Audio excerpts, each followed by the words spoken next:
The Galactic Council's overconfidence. The Galactic Council, a powerful group that ruled over countless star systems, looked down on Earth. To them, Earth was a small, insignificant planet with old-fashioned technology. They saw it as a minor player in the vast galaxy, not worth worrying about. The Council was filled with confidence, almost to the point of arrogance. They had advanced technology and a mighty fleet, and they were sure nothing could challenge their supremacy. The Council met in a grand hall, a vast chamber with walls lined with holographic displays and shimmering lights. Leaders from different planets and species sat around a large oval table. Their voices echoed through the room as they discussed their latest policies and decisions. Among them was Supreme Chancellor Vortak, the most powerful figure in the Council. He was known for his sharp mind and ruthless efficiency. Chancellor Vortak started the meeting with a dismissive wave.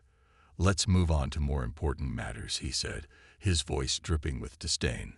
"Earth has been making noise, but we know their technology is outdated.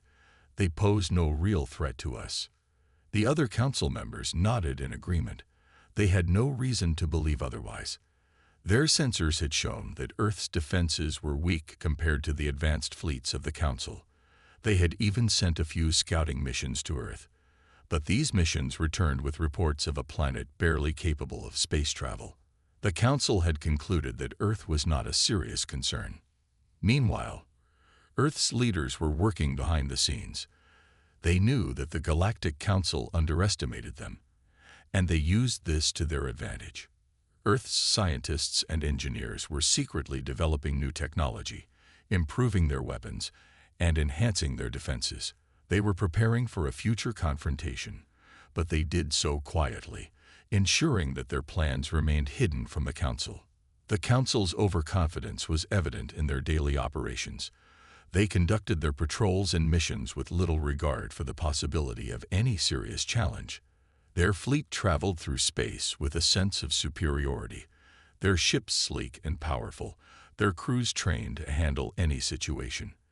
They were confident that their technology and military might could crush any opposition effortlessly. Chancellor Vortak often made speeches about their inevitable victory over any adversary. He spoke of the Council's unbreakable power and the futility of resistance. His speeches were filled with grand promises of peace and stability under their rule, but they were also laced with contempt for those they deemed inferior. One day, during a routine meeting, an advisor brought up a recent report from one of the outer sectors. "There have been some strange readings near Earth's space," the advisor said, presenting the data on a holographic screen. Chancellor Vortak barely glanced at it. "Just another false alarm," he said dismissively. "We've seen these reports before. They are likely just minor disturbances. Earth cannot possibly pose a real threat to us." The other council members agreed, brushing off the report as insignificant. They had long assumed that Earth's small-scale activities were just a distraction, nothing to worry about. Their overconfidence blinded them to the real preparations taking place on Earth. As days passed, the Council continued to operate under the assumption that their dominance was unchallenged. Their routines remained unchanged, and their focus was on other, more pressing matters that they believed were more worthy of their attention. Little did they know, Earth's hidden advancements were about to change everything. The Galactic Council's overconfidence and dismissal of Earth's potential would soon be put to the test. The stage was set for a dramatic confrontation that would reveal just how misguided their beliefs had been. Their arrogance and underestimation of Earth's capabilities were about to cost them dearly. In the Grand Hall of the Galactic Council, the leaders continued to discuss their plans, unaware that their biggest challenge was just around the corner. The story of their downfall would soon begin, triggered by their own overconfidence and the underestimated strength of a small, determined planet. Earth's hidden preparations. While the Galactic Council basked in their confidence, Earth was quietly preparing for a possible confrontation. Hidden from the view of the Council, Earth's leaders and scientists worked diligently to strengthen their defenses and develop new technologies. Their aim was to be ready for any challenge that might come their way, no matter how advanced.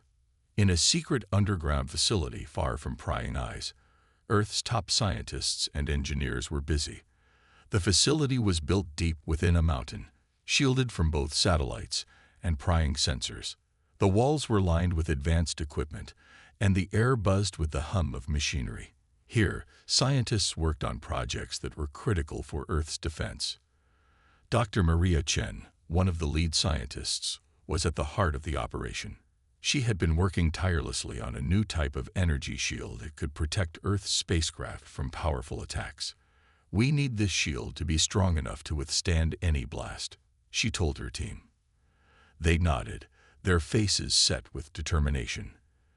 They knew that the Galactic Council's technology was advanced, and they had to match it. In another part of the facility, engineers were busy upgrading Earth's space fleet. The old ships were being retrofitted with new weapons and stealth technology. Captain James Wilson, a veteran of many space missions, oversaw the work. "We're making these ships faster and more powerful," he explained. "If the Council comes at us, we need to be ready to hit back hard." Earth's military was also involved in these preparations. The military leaders knew the importance of surprise and readiness. They trained their troops rigorously, running simulations of potential battles and refining their strategies. General Linda Carter, a respected leader, took charge of this effort. "We need to be prepared for every possible scenario," she said. "Our troops must be ready to respond instantly to any threat." One of the most critical projects was the development of a new type of stealth technology. Earth's engineers had created a system that could make their ships nearly invisible to enemy sensors. This technology was tested in secret, away from the eyes of the Galactic Council. The results were promising. The ships could move through space without being detected, giving Earth a crucial advantage. The secrecy surrounding these preparations was paramount. Earth's leaders made sure that no information leaked out. They used encrypted communications and restricted access to sensitive areas. Even within the facility, only a select few knew the full extent of the work being done. The rest of the staff were given just enough information to carry out their tasks without understanding the bigger picture. Despite the secrecy, the preparations were not without challenges. The scientists and engineers faced technical difficulties and setbacks. There were moments when progress seemed slow, and the team felt the pressure of the looming threat. However, their resolve never wavered. They knew that their hard work was crucial for Earth's survival. As the Galactic Council continued their routine, oblivious to the preparations on Earth, the gap between their confidence and Earth's readiness grew. Earth was not only preparing to defend itself, but also to strike back with force if necessary. The Galactic Council's dismissive attitude towards Earth's capabilities had given Earth the time and space to develop powerful new technologies. The facility, deep within the mountain, continued its work, a hive of activity and innovation. Each day brought new breakthroughs and improvements. The teams worked around the clock, driven by the knowledge that their efforts would soon be tested. They were preparing for a confrontation that would determine the fate of Earth and challenge the Galactic Council's long-held belief in their invincibility. Earth's hidden preparations were nearing completion. The final tests were being conducted, and the new technologies were ready to be deployed. As the Galactic Council remained unaware of the storm brewing on Earth, the stage was set for a dramatic showdown. Earth's readiness and the Council's overconfidence were on a collision course, and the outcome would soon be decided. Surprise attack. The Galactic Council was going about its routine when a sudden and unexpected event shook the galaxy. Earth, long underestimated and dismissed as a minor player, had launched a surprise attack.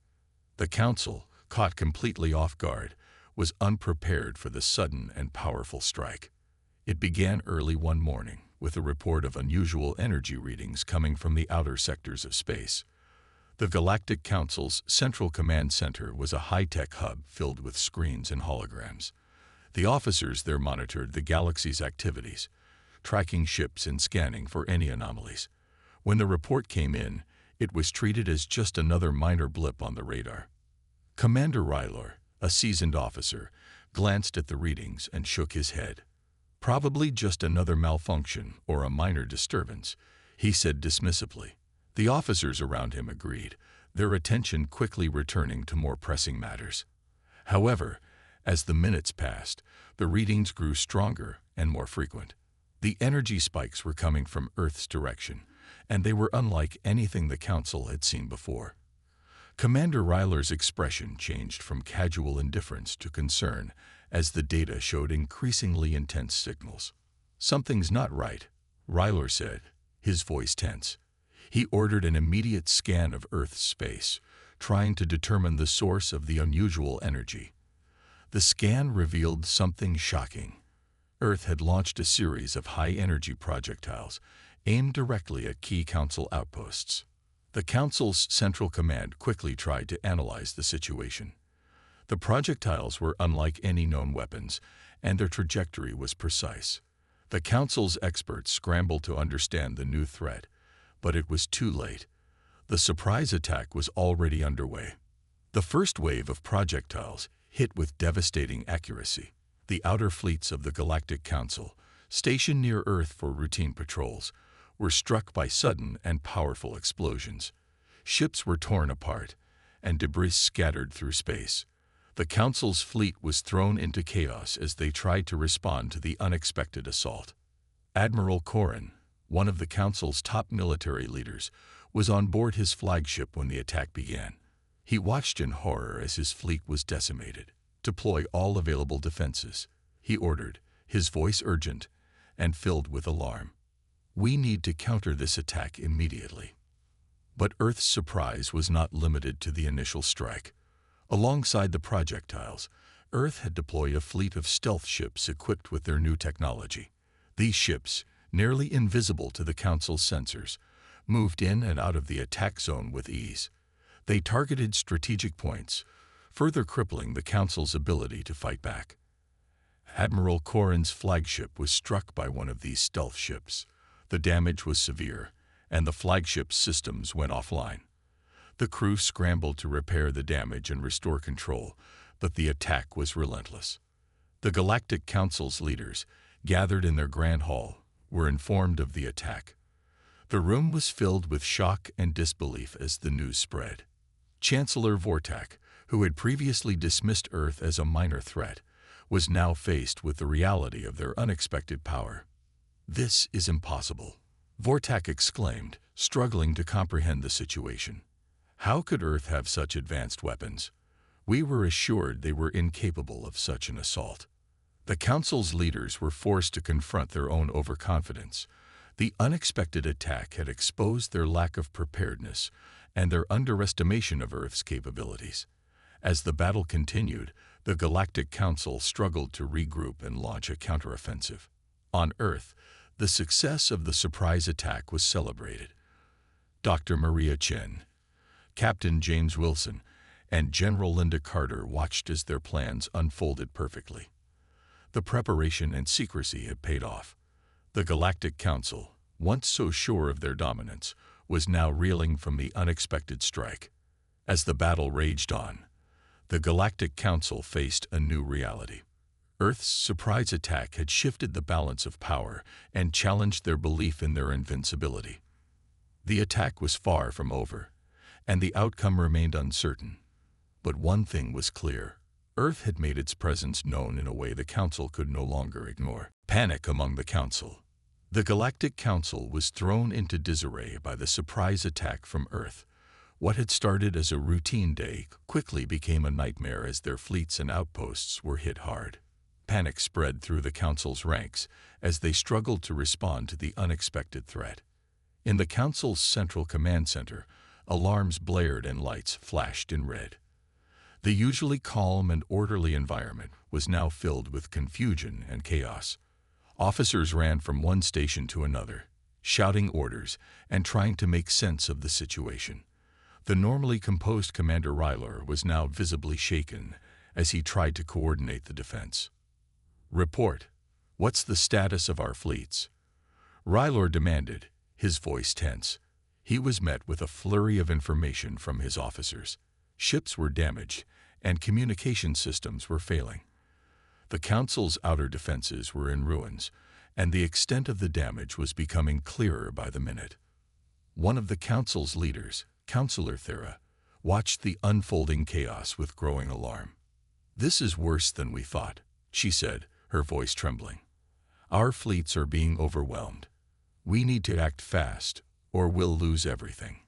Chancellor Vortak, who had been dismissive of the threat from Earth, now faced the reality of their situation. He paced back and forth in the Grand Hall, his face dark with worry. "How could we have been so blind?" he muttered to himself. "We underestimated Earth's capabilities, and now we're paying the price." The Council's other members were equally unsettled. They gathered in an emergency meeting, their usual composure replaced by fear and frustration. "Our intelligence reports were wrong," one counselor said angrily. "We were assured that Earth's technology was inferior. How did they manage to pull off such a sophisticated attack?" The room was filled with heated arguments and accusations. Some council members blamed the intelligence officers for their failure, while others questioned the council's leadership. The internal strife only added to the overall panic. Meanwhile, Admiral Corrin, who had been trying to regain control of his flagship, faced a desperate situation. His ship was heavily damaged, and many of his crew were injured. He struggled to communicate with the remaining ships in his fleet. "Get me a damage report," he ordered, his voice filled with frustration. "We need to know how many ships are still operational." The damage reports were grim. Many of the ships in Corrin's fleet were destroyed or severely crippled. The once proud armada was now a shadow of its former self, struggling to defend against Earth's relentless assault. The Galactic Council's attempts to launch a counteroffensive were equally disorganized. Their response was hampered by damaged communication systems and a lack of coordination among their fleets. The stealth ships from Earth continued to strike strategic points, further complicating the Council's efforts to mount an effective defense. In their panic, the Council members began to consider desperate measures. "We need to deploy our reserve fleets," Councillor Thera suggested. "If we don't act quickly, we might lose everything." Chancellor Vortak agreed, though his confidence was shaken. "Prepare the reserves," he ordered. "We'll need every available ship to counter this attack." The reserve fleets were mobilized, but the damage had already been done. Earth's surprise attack had caused significant losses and disrupted the Council's operations. The once feared Galactic Council was now struggling to recover from the unexpected blow. As the battle continued, the Galactic Council faced a new reality. Their overconfidence had blinded them to the true potential of their opponents, and the results were devastating. The panic among the Council was a stark contrast to their previous arrogance. The situation was far from resolved, and the outcome of the conflict remained uncertain. On Earth, the success of the surprise attack was a testament to their preparation and strategy. The Galactic Council's panic was a clear sign that Earth's hidden preparations had paid off. As the battle raged on, the Council's ability to maintain control and respond to the threat was increasingly in doubt. The unexpected attack had turned the tide and forced the Council to confront their own vulnerabilities. Earth's bold strike. As the Galactic Council grappled with the chaos caused by the surprise attack, Earth's forces prepared for their next move.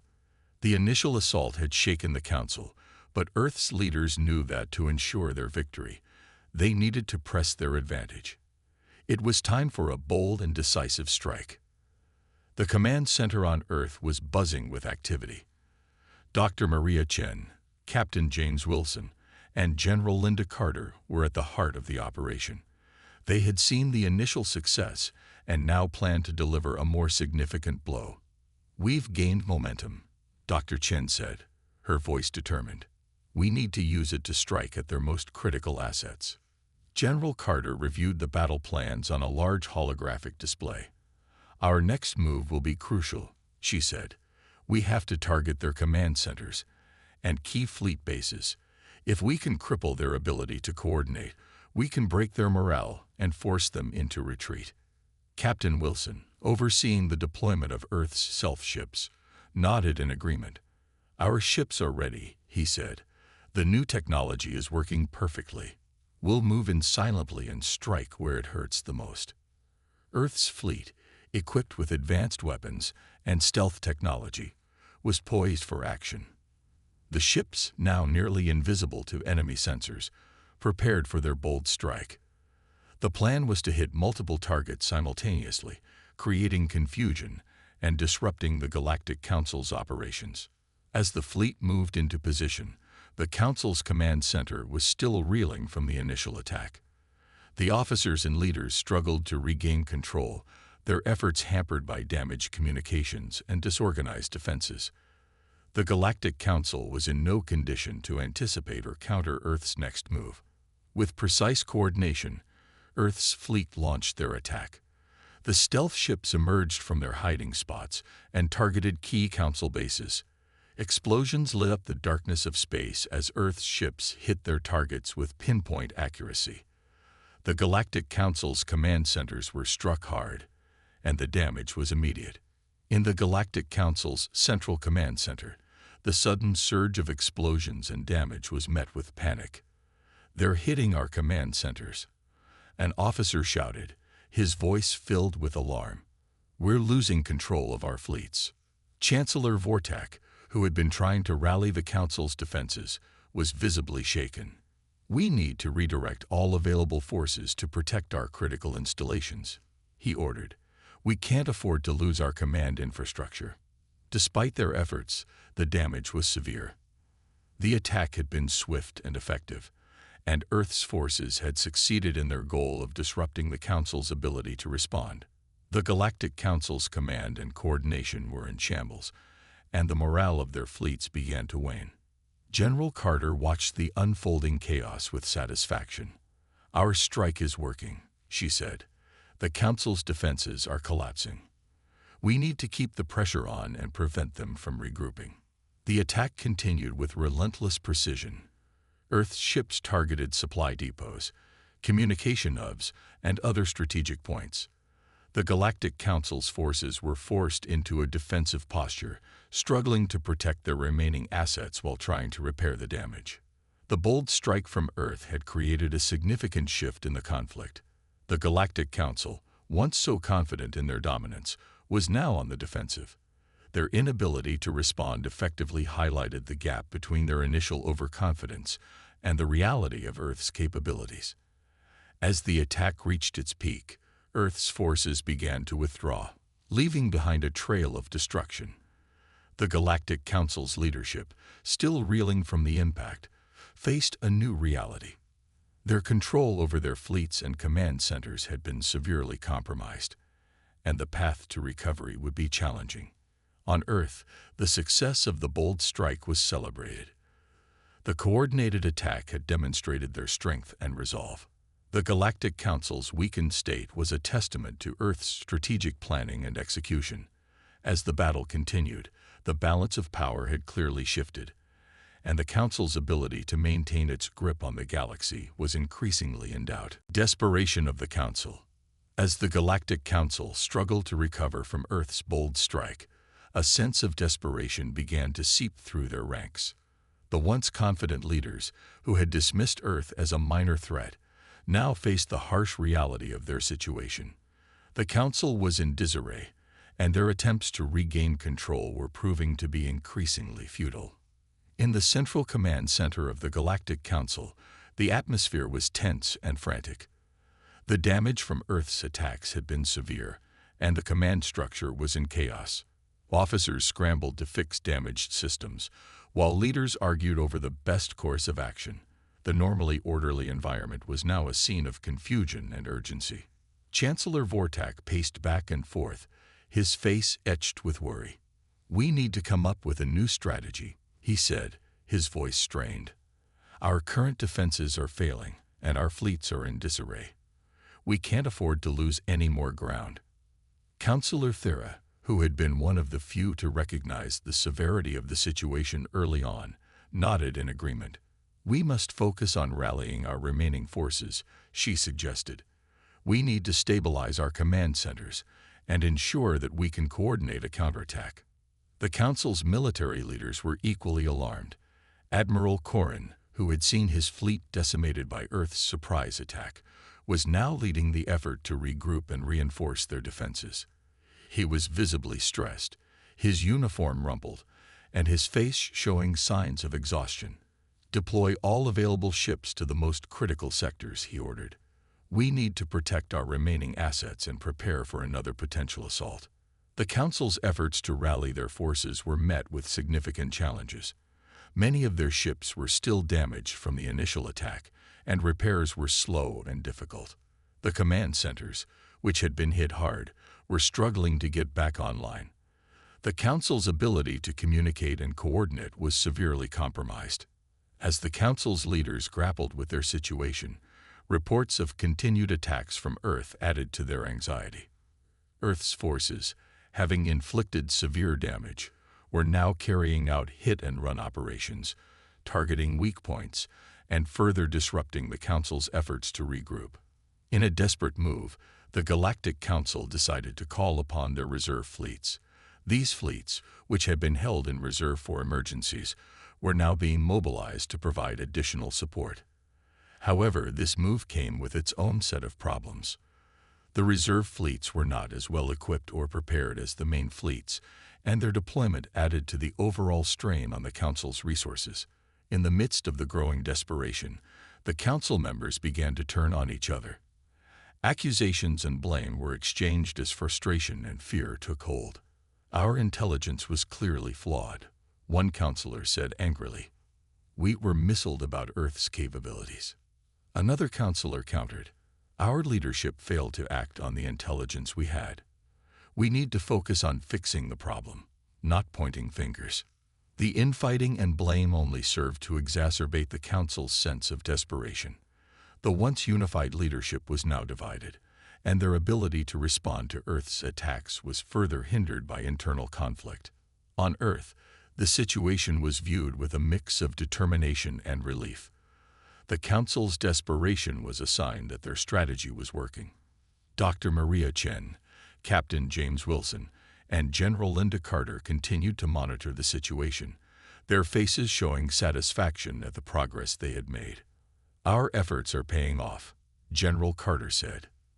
"The Council is clearly struggling, and we need to keep up the pressure." The Galactic Council's desperation was a stark contrast to their previous arrogance. The situation had turned against them, and their ability to maintain control of the galaxy was increasingly in doubt.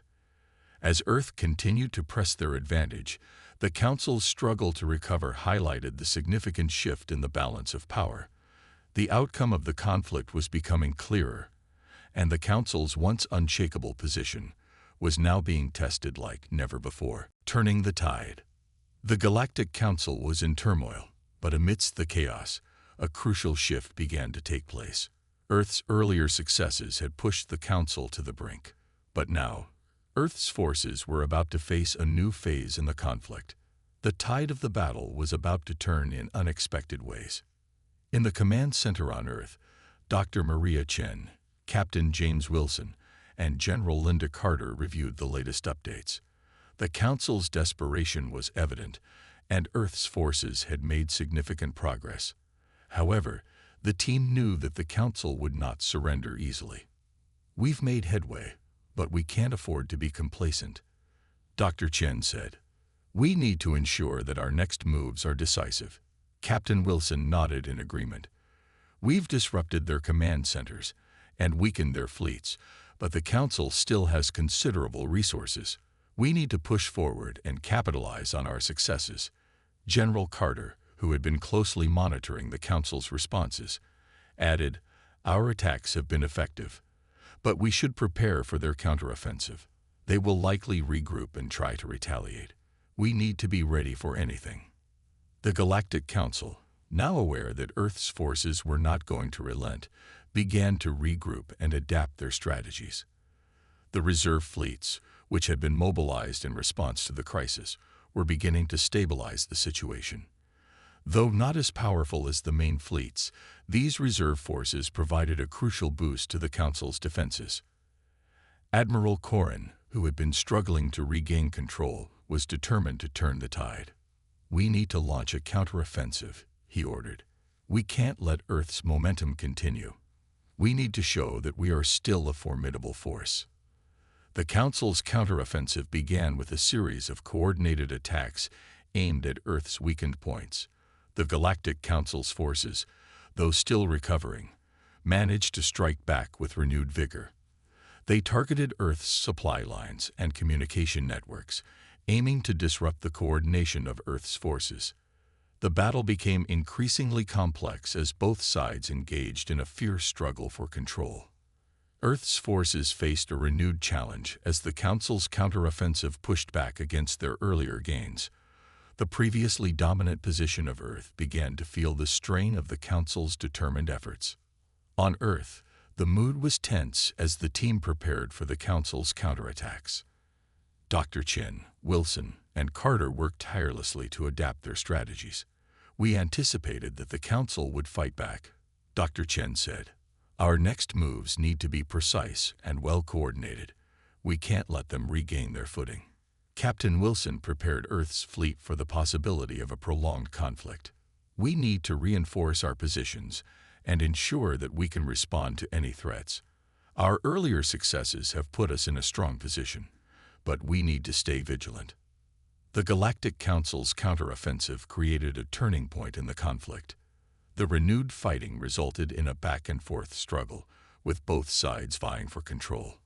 The balance of power shifted as the Council's forces managed to regain some of their lost ground. However, Earth's forces continued to fight tenaciously, determined to maintain their advantage. As the battle raged on, it became clear that neither side was willing to back down. The conflict had reached a critical juncture, with both Earth and the Galactic Council engaged in a high-stakes struggle. The tide of the battle was turning, but the ultimate outcome remained uncertain. In the midst of the shifting dynamics, Earth's leadership remained resolute. "We've made significant progress," General Carter said, "but we must continue to push forward and adapt to the changing circumstances. The Council is showing resilience, but we have the advantage of surprise and determination." The turning of the tide was a testament to the resilience and adaptability of both sides. The Galactic Council's recovery efforts and Earth's continued pressure created a dynamic and unpredictable conflict. As the battle unfolded, it became clear that the conflict was far from over, and the final outcome would be determined by the determination and strategy of both Earth and the Galactic Council. Council's crisis. The Galactic Council was facing an unprecedented crisis. Despite their best efforts to recover from Earth's surprise attack and the subsequent counteroffensive, their situation continued to deteriorate. The once powerful Council was now grappling with a series of problems that threatened their very existence. In the Council's central command center, the mood was grim. The recent counteroffensive had not provided the relief they had hoped for. Instead, it seemed to have only bought them a little time while their fundamental issues persisted. The command center was filled with tense officers and frustrated leaders who struggled to maintain control over the chaotic situation. Chancellor Vortak, now visibly worn out and anxious, was holding an emergency meeting with his top advisors. "We are losing ground rapidly," he said, his voice heavy with concern. "Our fleets are stretched thin, and our resources are depleted. We need a new plan, and we need it now." Councillor Thera, who had been advocating for a more aggressive strategy, spoke up. "We've tried to fight back, but our efforts have not been enough. Our communication systems are still failing, and our fleets are in disarray. We must find a way to stabilize our situation or risk complete collapse." Admiral Corrin, who had been leading the defense efforts, was equally troubled. "We've managed to hold off some of Earth's advances, but their continued attacks are overwhelming our defenses. Our reserves are running low, and morale among the troops is at an all-time low. We need reinforcements, but we don't have the means to get them." The Galactic Council's crisis was exacerbated by internal strife.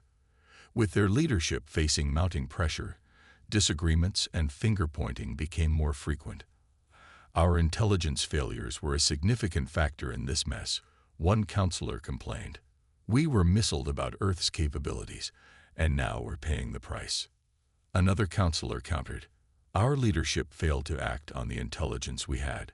We should have been better prepared for Earth's capabilities.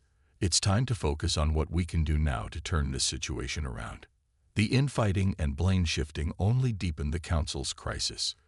With the leadership divided and morale sinking, the Council's ability to mount an effective response was severely compromised. The once unified front was now fractured, and the sense of urgency among the leaders was palpable.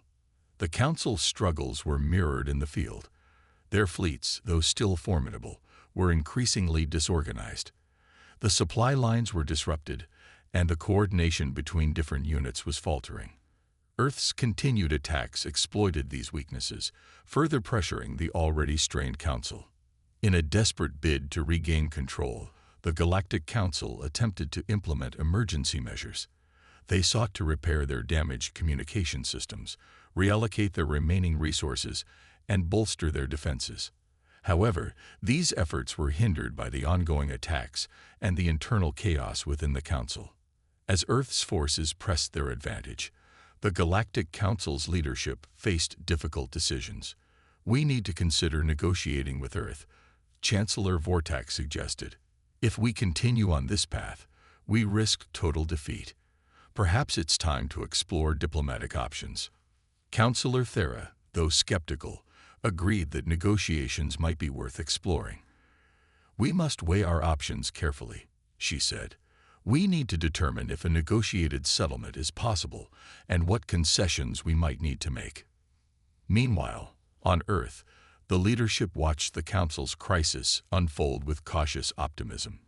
Dr. Maria Chen, Captain James Wilson, and General Linda Carter were aware that the Council's internal problems could be a turning point. "The Council is clearly in disarray," General Carter noted. "We need to keep applying pressure and take advantage of their crisis." The Galactic Council's crisis was a clear sign that their once mighty empire was struggling to maintain control. The combination of Earth's relentless attacks, internal divisions, and resource shortages created a perfect storm of challenges.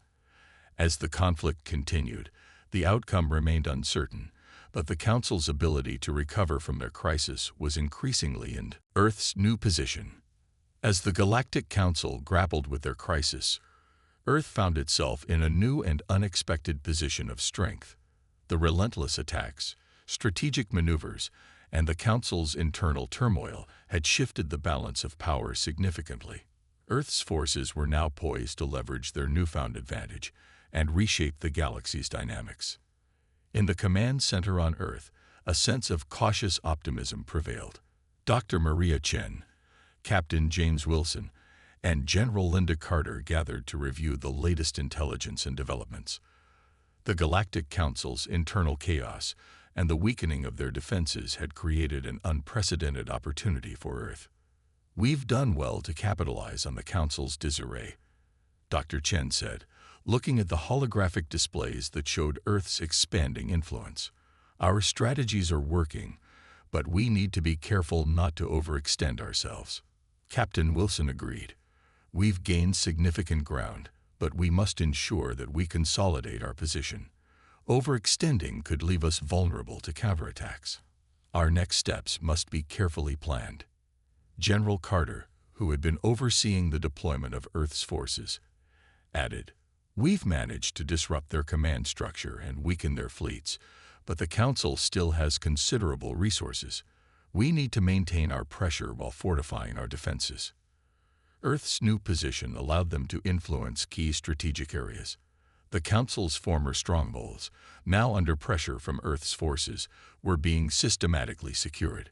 Earth's fleet, now confident and well-coordinated, was effectively controlling vital sectors and establishing a foothold in previously contested territories. The Galactic Council's response was increasingly reactive. With their command centers crippled and their fleets in disarray, the Council struggled to mount an effective counteroffensive. The once feared empire was now on the defensive, their ability to project power severely compromised. On the diplomatic front, Earth's leadership began to explore new opportunities. With the Galactic Council in turmoil, there were discussions about negotiating terms and seeking favorable agreements. Dr. Chen, Captain Wilson, and General Carter recognized that diplomacy could complement their military successes and secure Earth's position. There's a chance to shift the balance further through diplomacy. Dr. Chen suggested, if we can negotiate from a position of strength, we might secure terms that benefit us in the long run. Captain Wilson agreed. We should explore diplomatic channels while continuing our military operations. The combination of both strategies could solidify our new position and ensure that the Council is fully aware of our strength. The Galactic Council, meanwhile, was forced to consider the possibility of negotiation. Facing significant losses and internal strife, the Council's leadership was increasingly open to the idea of discussing terms with Earth. We've seen the power of Earth's forces, Chancellor Vortak admitted. If we want to avoid further destruction, we may need to consider a settlement. Councillor Thera, who had been advocating for a more pragmatic approach, supported the idea. Negotiating from a position of weakness might be our only option. We need to determine what terms we can accept and how to move forward. The talks between Earth and the Galactic Council began to take shape. The negotiations were complex, as both sides sought to secure their interests. Earth's leadership approached the talks with a mix of assertiveness and caution, ensuring that their gains were protected while exploring opportunities for a lasting resolution. As the negotiations progressed, Earth's new position became more secure. The Council, now recognizing the reality of their situation, was forced to make concessions. Earth's strategic advantages and military successes had reshaped the dynamics of the galaxy. In the end, Earth's newfound strength and strategic acumen allowed them to establish a more influential role in galactic affairs. The balance of power had shifted, and Earth's position was now one of prominence and respect. The conflict had transformed Earth from a beleaguered target into a significant player in the galaxy, and the implications of this shift would be felt for years to come. The resolution of the conflict marked a new era for Earth and the Galactic Council. The new equilibrium brought a sense of stability and changed the landscape of galactic politics. Earth's journey from a vulnerable position to a position of power was a testament to their resilience, strategy, and ability to adapt to an ever-changing situation.